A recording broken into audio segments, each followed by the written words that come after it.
ও হচ্ছে একদম ইন্ট্রোভার্ট টাইপের ছেলে, খুব বেশি মানুষের সাথে মেশা তার ছিল না, এমনি চুপচাপ থাকতো। আগে প্রথম দিকে হোস্টেলেই থাকতো, তারপরে কিছুদিন আগে থেকে সে হচ্ছে তার বোন আর আম্মাকে নিয়ে হচ্ছে পাশে বংশালে এখানে থাকতো। তো আজকে ও সলিমুল্লাহ মেডিকেল কলেজে পড়ে, তার মানে সেরকম একটা মেধাবী শিক্ষার্থী, সামনে হয়তো ভালো একটা ডাক্তার হতো। এখন আমরা ব্যাচমেট হিসেবে যতটুকু কাছে থেকে দেখেছি তার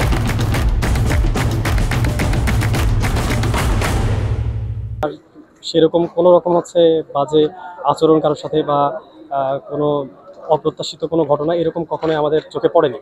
আর আমার সাথে ব্যক্তিগতভাবে ওর একটু ভালো সম্পর্ক ছিল। কিছুদিন আগেও আমরা পাশাপাশি বসে পরীক্ষা দিয়ে আসলাম, 10-12 দিন আগে, বা তারও 10-12 দিন আগে একটা, তার 2-3 দিন আগে একটা। তো সেই হিসেবে আমার কাছে বিষয়টা অনেক খারাপ লাগছে যখন আমরা হচ্ছে এটা শুনি। প্রথমে সিনিয়রদের থেকে শুনলাম যে এরকম একটা ঘটনা ঘটছে, তারপরে আসার পরে যখন আমরা ওইটা লাশটা আইডেন্টিফাই করলাম, তখন আসলে আমাদের দেখার মতো অবস্থা ছিল না। নর্মালি আমরা তো এই চেহারায় আত্মীয় স্বজন কাছের মানুষকে কখনোই দেখতে চাই না বা দেখার সেই রকম সাহস হয় না। তো এটা নিয়ে আমরা অনেক আশাহত যে এরকম একটা ছেলে আমাদের ছেড়ে এভাবে চলে গেল। তো আমরা চাই পুরান ঢাকা বিষয়ে বা ঘনবসতিপূর্ণ যে এলাকাগুলো আছে সেইগুলোর ইনফ্রাস্ট্রাকচার বিষয়ে যেন সরকার কোনো পদক্ষেপ নেন, যেন এরপরে কোনো এরকম দুর্ঘটনা ঘটলে সেখানে ক্ষয়ক্ষতির পরিমাণটা একটু কম হয়। এতটুকু। সর্বশেষ রাফির সাথে আপনার কি স্মৃতি বা কি সর্বশেষ এইটাই যে আমি কিছুদিন আগে পাশাপাশি বসে পরীক্ষা দিলাম একসাথে, আমি আরও একদম সামনাসামনি বসা ছিলাম। দেখা যাচ্ছে আমি দু একটা কোশ্চিনের মাঝখানে আটকে যাচ্ছি, ওকে আমি জিজ্ঞেস করতেছি, বা ও আটকে গেলে আমাকে জিজ্ঞেস করতেছে, এটাই। রাফির ক্ষেত্রে যদি বলি, পার্সোনালি হচ্ছে রাত্রির কথা যেটা বললাম যে ইন্ট্রোভার্ট স্বভাবের ছিল। আর হচ্ছে আমার হলের পাশের রুমে থাকতো, যদিও হলে খুব একটা দেখা যাইতো না তাকে, তো বাসায় নিয়ে থাকতো। আর রাফির ক্ষেত্রে যদি লাস্ট যদি মেমোরিজ বলি, সেক্ষেত্রে হচ্ছে আমার সাথে ওর কালকে রাতে কথা হয়েছে। আমার পরশুদিন হচ্ছে ওর সাথে একসাথে পরীক্ষা দেওয়ার কথা ছিল। তো ব্যাপারটা আসলে এই যে যথেষ্ট ট্রমাটাইজড আমি ব্যাপারটা নিয়ে, যে আমরা হচ্ছে কালকেই কথা বলে রাখলাম যে কালকে শনিবার কলেজ খুলে আমরা একসাথে গিয়ে পরীক্ষা দিব ম্যামের কাছে, বা সেটা আর দেওয়া হয়ে উঠলো না। আসলে একটা কথা আছে না, অল্প সুখে খাতর অধিক সুখে পাথর, আমাদের আর কোনো সে নাই। যে রাফির মতো একটা ট্যালেন্টেড ছেলে, আমরা সাধারণত মেডিকেলে যারা পড়ি বেশিরভাগ ক্ষেত্রে দেখা যায় যে হয়তো বা শুধু মেডিকেল ক্র্যাক করে আসে। ও একটা মাল্টি ট্যালেন্টেড ছেলে ছিল, বুয়েট ক্র্যাক করা, মেডিকেল ক্র্যাক করা, ডিউ ক্র্যাক করা, সেখান থেকে একটা ফিউচার ডক্টর বাংলাদেশ হারাইছে, এটা তো ডেফিনেটলি বলতে হবে। সেকেন্ডলি, এর জিনিসটা হচ্ছে আমাদের জন্য একটা আশঙ্কা বা হুমকি তৈরি করছে, যে আসলে আমরা যে সমাজের যেই একটা ডাক্তার অথবা যারা প্রকৌশলী অথবা যাদেরকে যা মানুষ উন্নত সমাজ ব্যবস্থা হিসেবে চিনে, অংশ হিসেবে চিনে, আসলে তারা কতটুকু সেফ এই সমাজের কাছে, তারা কতটুকু সেফ। কারণ ছোটবেলা থেকে আমরা শুনেছি যে ভালো জায়গায় চান্স হলে সবকিছু সহজ হয়ে যায়, কিন্তু এখানে এসে দেখলাম যে ভালো জায়গায় চান্স পেয়ে আসলে মৃত্যুটাও খুব সহজ হয়ে যায়। আর বাকি কতটুকু কি সহজ হয়েছে আমার চোখে এখন হয়তো বা পড়ে নাই। আসলে আমার আসলে কিছু বলার নাই, এতটুকুই। গতকাল কথা হয়েছিল আসলে আমাদের তো জানেন না যে আসন্ন যে প্রফ, তো প্রফের আগে হচ্ছে টিচারদের কাছে কিছু ক্লিয়ারেন্স পাওয়ার জন্য কিছু পরীক্ষা আছে আমাদের বাকি।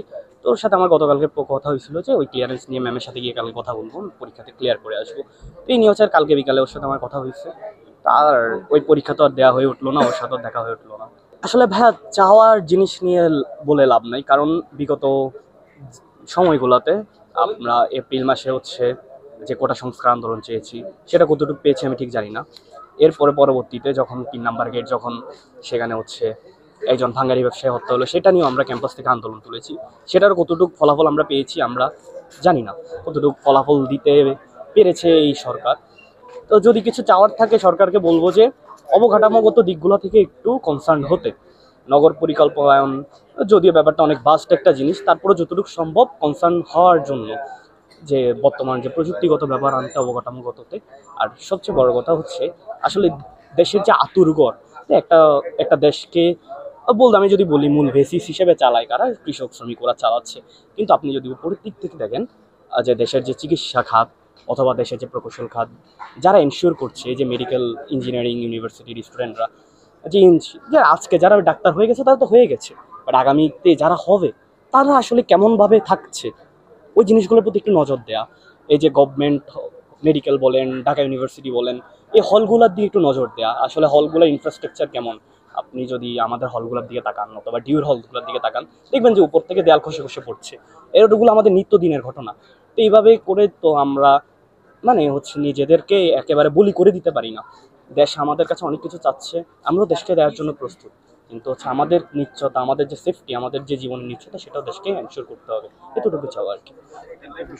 সর্বশেষ আসলে ভাই আসলে বলার কিছু নাই, আমরা যারা মেডিকেলে পড়ি অথবা মেডিকেলে কন্টিনিউ করছি সবারই একটা ফ্যাসিনেশন থাকে, পরিবারের স্বপ্ন থাকে ডাক্তার হওয়া। কারণ আমি যতটুকু জানি বাংলাদেশের যে আপামর যে মা জাতি, তারা জন্মের পর শিশুকে একেবারে প্রথম স্বপ্নটাই থাকে ডাক্তার হওয়ার।